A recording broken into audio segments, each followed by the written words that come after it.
449 nouveaux cas annoncés aujourd'hui qui s'ajoutent aux 436 d'hier. Donc, la situation que je vous décrivais il y a une semaine, c'est malheureusement celle qu'on observe. Puis, on ne sait pas comment ça va évoluer dans les prochains jours. Est-ce que ça va se diriger vers un plateau? Est-ce que ça va poursuivre vers une augmentation? On ne le sait pas. C'est pas du tout improbable que ça se poursuive vers une augmentation. Donc, comme vous le savez, c'est un chiffre qui dépasse ce qui se passe présentement à Montréal. Donc, malgré le fait qu'on a 750 000 personnes dans la région de la Capitale-Nationale, puis un peu plus de 2 millions du côté de Montréal, on se retrouve en nombre absolu avec plus de cas. C'est pas le genre de compétition qu'on souhaite avoir avec Montréal. Puis on va vraiment espérer tout le monde, tant du côté de Mylène Drouin, du côté de Montréal, que nous, on va souhaiter de tout faire pour que que la tendance puisse s'infléchir.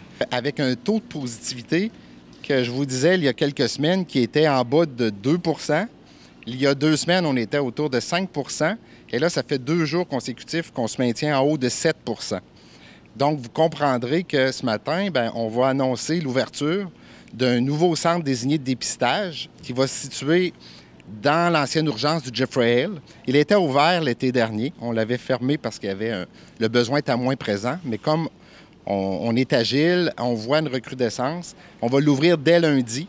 Donc, il va être 100 avec rendez-vous. Donc, les gens doivent aller sur siuscn.ca et ça va être des prélèvements à la voiture. Donc, il va être ouvert de 7h à 15h, 7 jours sur 7.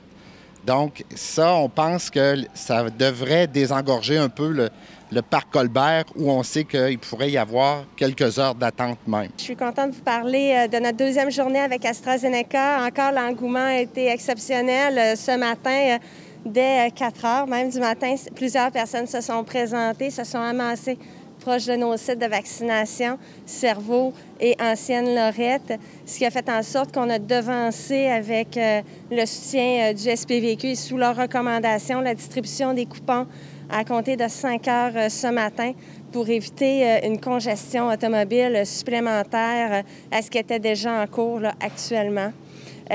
Donc, c'est vraiment une belle réussite. En même temps, depuis ce matin, les gens peuvent prendre leur rendez-vous sur Clic Santé pour toutes les plages horaires d'AstraZeneca. Nous continuons à piloter encore plusieurs plages horaires.